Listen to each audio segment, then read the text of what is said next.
तक जो नकारा, निकम्मा, नालायक और गद्दार थे, आज वो उनसे गलबाइयां लगा कर रहे हैं गहलोत साहब।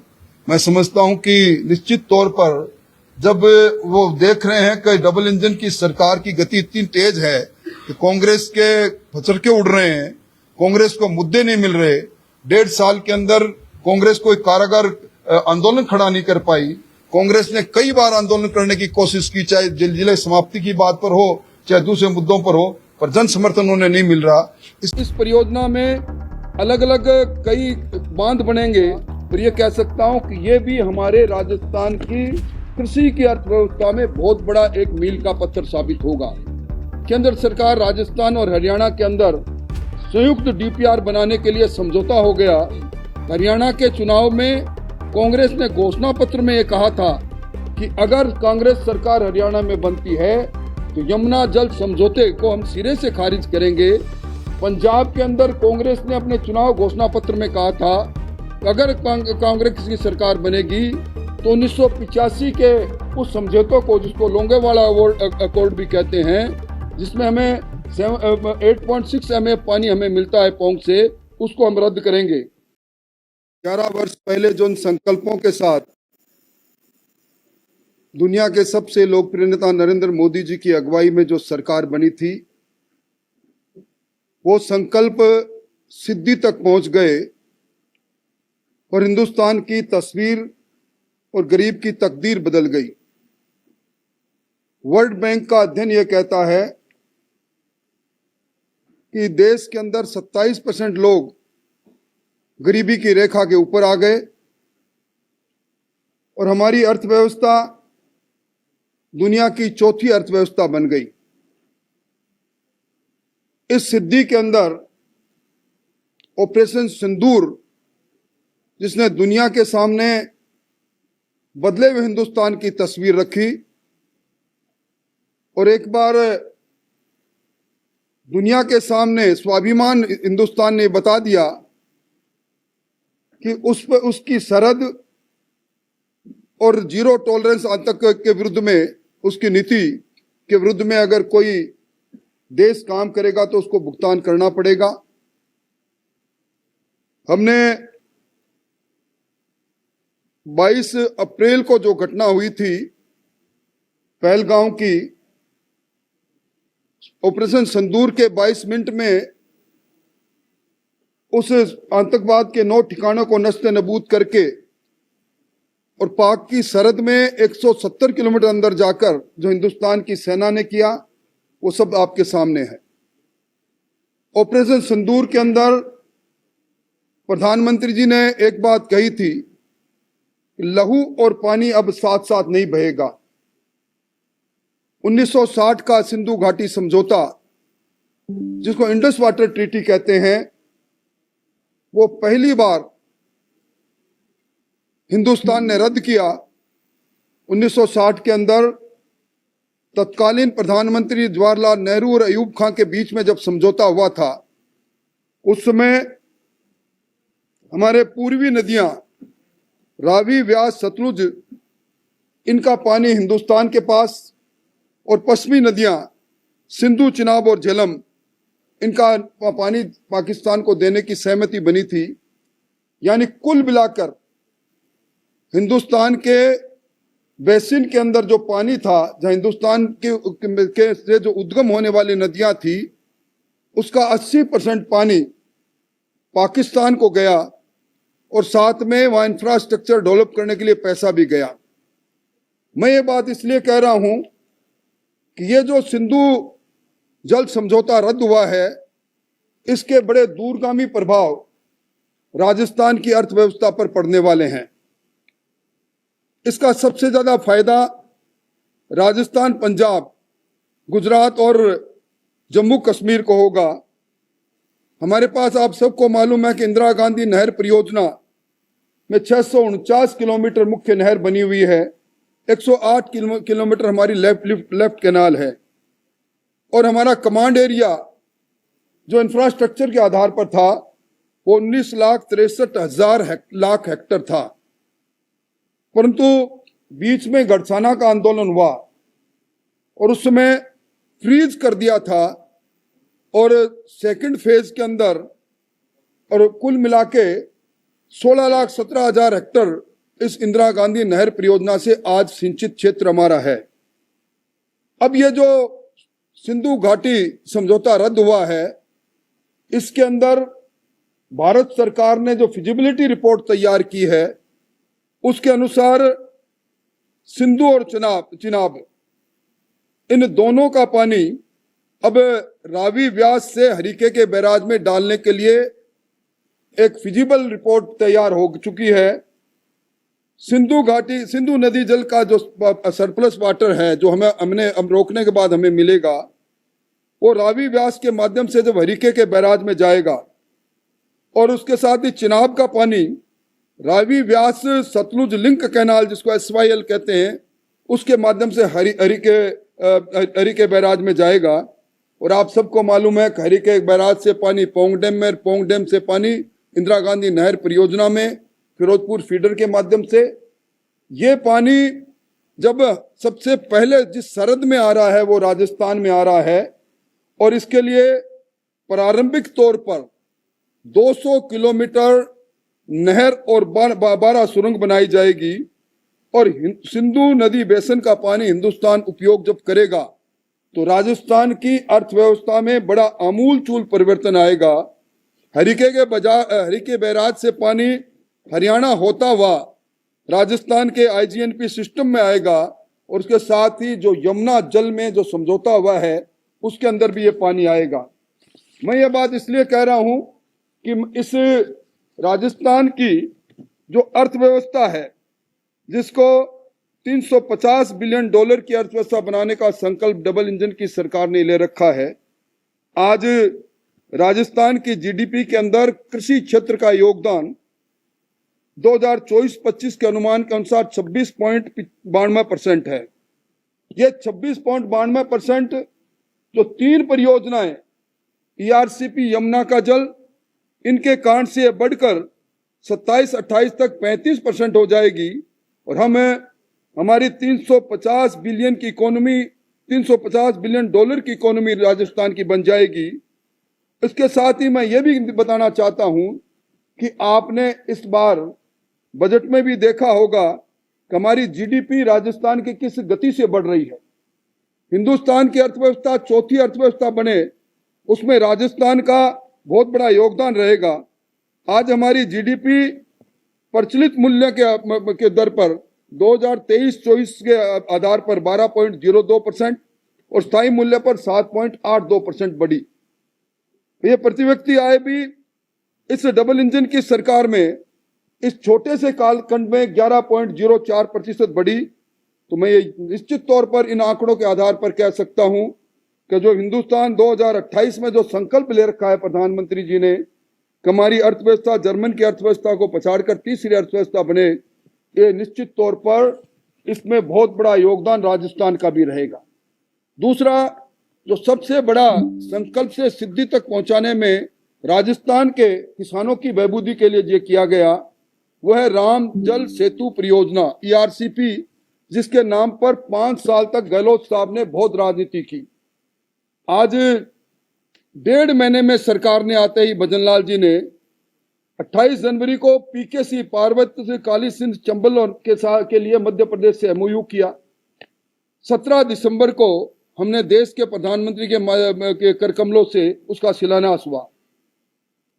इस परियोजना में आपको मालूम है राजस्थान का 40% हिस्सा 17 जिले, 3 करोड़ 25 लाख की जनसंख्या और 4,03,000 हेक्टेयर में सिंचाई। राजस्थान को जो MOU हुआ है, जिसकी चर्चा कई बार कांग्रेस के लोग सदन और सदन के बाहर करते हैं, उनकी जानकारी के लिए बताना चाहूंगा, 4,102 मिलियन क्यूबिक पानी मिलेगा। ये जो बात मैं इसलिए कह रहा हूं, ये जो राम जल सेतु परियोजना है, ये निश्चित समय में धरती पर उतरेगी। आज की तारीख में जब मैं आपसे बात कर रहा हूं, 9,446 करोड़ के काम प्रगति पर है और 12,674 के काम निविदाएं आमंत्रित करके आगे बढ़ रही है। ये इस परियोजना में अलग अलग कई बांध बनेंगे, जिनका जिक्र मैं नहीं करना चाहता। और ये कह सकता हूं कि ये भी हमारे राजस्थान की कृषि की अर्थव्यवस्था में बहुत बड़ा एक मील का पत्थर साबित होगा। इसी प्रकार यमुना जल जो 34 वर्ष पहले भैरू सिंह जी ने जो सपना देखा था, वो 17 फरवरी को सरकार के बनने के कुछ माह बाद ही केंद्र सरकार राजस्थान और हरियाणा के अंदर संयुक्त डीपीआर बनाने के लिए समझौता हो गया। और अब इसके लिए चूरू के अंदर हंसियाबास एक गांव है, उसमें बड़ा डैम बनाने के लिए 342 हेक्टेयर की भूमि की आवप्ती का काम भी लगभग पूरा हो रहा है। ये ताजावाले से शेखावाटी चूरू सीकर झुंझुनू में पानी आएगा, 54,400 करोड़ लीटर आएगा और 20,000 का प्रोजेक्ट ये भी समय पर पूरा होगा। ये ताजावाले हेड से 3 अलग अलग पाइपलाइन से पानी आएगा। और ये भी आपको स्मरण होगा कि कांग्रेस पार्टी इसके बारे में कई प्रकार की टिप्पणियां करती है, पर वो ये नहीं बताती हरियाणा के चुनाव में कांग्रेस ने घोषणा पत्र में ये कहा था कि अगर कांग्रेस सरकार हरियाणा में बनती है तो यमुना जल समझौते को हम सिरे से खारिज करेंगे।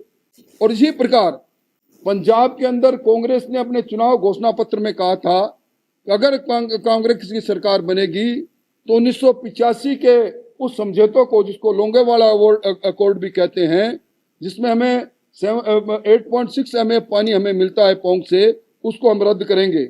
इसलिए मैं कहना चाहता हूं कि ये दोनों योजनाएं जब बनेगी तो चूरू के अंदर 35,000 हेक्टेयर और झुंझुनू में 70,000 हेक्टेयर और दोनों के गांवों को पानी मिलेगा। इस कारण से राजस्थान की जीडीपी बढ़ेगी, राजस्थान की जीडीपी में कृषि का योगदान बढ़ेगा और हम $350 बिलियन की इकोनॉमी बनने के लिए और आगे बढ़ेंगे। राजस्थान का बहुत बड़ा हिस्सा इसके अंदर है। भारत सरकार ने किसान कल्याण के लिए बहुत काम किया। 2013-14 में जो बजट 21,930 करोड़ रुपए का था, वो 25-26 में बढ़ाकर किसान कल्याण का बजट 1,27,200 करोड़ का किया। पर इसके साथ मैं ये बात इसलिए कह रहा हूं कि राजस्थान में भजनलाल जी की सरकार डबल इंजन की सरकार 2025-26 में कृषि बजट के अंदर जो प्रावधान किया भूतों ने भविष्य है 1,10,981 करोड़ का प्रावधान किया। इसको कहते हैं डबल इंजन की सरकार का किसान कल्याण का सोच।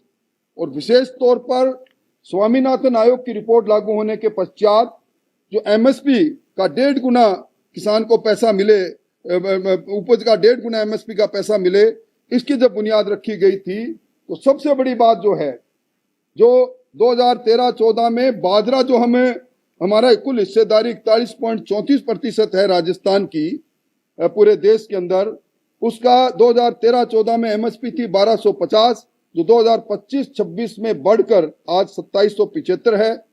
और इसके साथ ही जो केंद्र सरकार ने इस बार गेहूं के उत्पादन में मध्य प्रदेश के बाद हम तीसरे स्थान पर हैं। हमारा एमएसपी 2425 रुपए प्रति क्विंटल है और इसमें 150 क्विंटल भजनलाल जी की सरकार दे रही है। मक्के के अंदर भी हमारा एमएसपी 2013-14 में 1310 रुपए प्रति क्विंटल था, जो आज 25-26 में बढ़कर 2400 हो गया। मैं कह सकता हूं कि किसान कल्याण में जो पैसा आज तक राजस्थान के किसानों के 76 लाख किसानों के खाते में गया, वो राशि है 24,946 करोड़ रुपए। और इस राशि के अंदर राजस्थान सरकार की 6,000 की जगह पर 9,000 रुपए की देने की बात भी है। अब आज कई प्रकार की बात मोदी सरकार के खिलाफ, मोदी सरकार को कोसने का काम भी कांग्रेस करती है, पर कभी उन्होंने ये नहीं बताया तो 2014 से लेकर अब तक सेंटर स्पॉन्सर्ड स्कीम के अंदर 2,11,000 करोड़ की विशाल राशि राजस्थान को मिली है। पर इसके साथ ही मैं धन्यवाद देना चाहूंगा भजनलाल जी को भी। राजस्थान में कैपिटल एक्सपेंडिचर जिसको हम कहते हैं पूंजीगत व्यय, वो 2025-26 में 53,686 करोड़ की विशाल राशि को रखकर राजस्थान के अंदर आधारभूत संरचनाएं विश्व स्तर की हो, इसकी बुनियाद उन्होंने रखने का काम किया। और ये पिछली कांग्रेस के अंतिम बजट से दुगनी है। 23-24 में 26,645 करोड़ थी।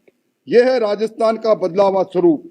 आज राजस्थान के अंदर 1914 करोड़ रुपए के सीआरआईएफ के काम कल ही स्वीकृत हुए हैं। और इन 11 वर्षों में केंद्र सरकार ने राजस्थान पर 70,000 करोड़ रुपए सिर्फ सड़क तंत्र को मजबूत करने के लिए खर्च किए हैं। माननीय मोदी जी देशनोक आए थे, वो उन्होंने घोषणा की थी कि इस साल राजस्थान में रेलवे, सिर्फ रेलवे के प्रगति के लिए, ट्रैक के दोहरीकरण के लिए 10,000 करोड़ का प्रावधान किया है। ये बहुत बड़ी बात है। मैं मुफ्त अनाज योजना में जो राजस्थान के देश के 81 करोड़ लोग लाभान्वित है, वह राजस्थान के 4.5 करोड़ लोग लाभान्वित है। और 12 करोड़ शौचालय राजस्थान हिंदुस्तान में बने हैं। राजस्थान में 87 लाख बने हैं। विशेष तौर पर प्रधानमंत्री आवास योजना में इस वर्ष राजस्थान को 18 लाख नए मकानों की स्वीकृति मिली है और इससे पहले अब तक राजस्थान में 23 लाख प्रधानमंत्री आवास योजना की स्वीकृति मिल चुकी है। राजस्थान वो प्रदेश बन जाएगा। मुख्यमंत्री जी ने जो राजस्थान के अंदर अंत्योदय योजना प्रारंभ की है, राजस्थान में बीपीएल से नीचे के जीवन पर यापन करने वाले लोगों को ऊपर लाने के लिए, उसमें ये मील का पत्थर साबित होगा। राजस्थान में आने वाले समय के अंदर एक भी गरीब ऐसा नहीं रहेगा जिसके सर पर छत नहीं हो। जल जीवन मिशन के अंदर कांग्रेस के समय के अंदर जो घोटाले वे किसी से छुपे हुए नहीं, पर अब तक राजस्थान में 51 लाख घरों में स्वच्छ जल का प्रबंध हो गया। ये भी बहुत बड़ी राजस्थान को सहयोग है। और मैं ज्यादा कोई लंबी बात नहीं कहूंगा, पर कहना चाहूं तो आज आयुष्मान योजना में राजस्थान के 1 करोड़ 16 लाख लोग इस आयुष्मान योजना में 5 लाख तक का मुफ्त में इलाज ले रहे हैं। 23 मेडिकल कॉलेज और ये जो पीएम सूर्य मुफ्त योजना, इसमें 40,000 घर इससे जुड़ चुके हैं। 3 तलाक जैसी कुप्रथा, मैं शेखावाटी से आता हूं जहां बड़ी संख्या में अकलियत के लोग रहते हैं। आज हमारी अकलियत की बहनों को सुरक्षा चक्र इस 3 तलाक की कुप्रथा के समाप्त का अंत होने से मिला है। चाहे राम मंदिर का निर्माण की बात हो, चाहे काशी विश्वनाथ की बात हो, चाहे इस बार 66 करोड़ लोगों को कुंभ में स्नान करने की बात हो, चाहे नारी शक्ति बंधन विधेयक के माध्यम से नारी के उत्थान की बात हो, और पहली बार जो जातिगत जनगणना हो रही है, सामाजिक आर्थिक स्थिति का सटीक डेटा लेकर गरीब वंचित के लिए नीतियां बनाने की बात हो, ये सारी वो बातें हैं जिससे एक आमूल परिवर्तन देश में भी हो रहा है, राजस्थान में भी हो रहा है। मोटे तौर पर मैं कह सकता हूं कि इन 11 वर्षों में जो जहां एक और पूरे देश के अंदर आत्मनिर्भर भारत की मजबूत बुनियाद रखी है, वहीं राजस्थान भी अपने डबल इंजन की सरकार के अंदर भी इन केंद्र सरकार के सहयोग से हिंदुस्तान की इकोनॉमी में बहुत बड़ा योगदान देगा। और जो मैंने आपको इस जो सिंधु जल समझौते की बात कही है, निश्चित तौर पर सिंधु जल समझौता का रद्द होना राजस्थान की तकदीर और तस्वीर को बदलने में बहुत बड़ा सहायक होगा। मोटे तौर पर मोटी बातें, क्योंकि मुझे एक विषय तक बांधा गया था, मैंने आपके सामने रखी है।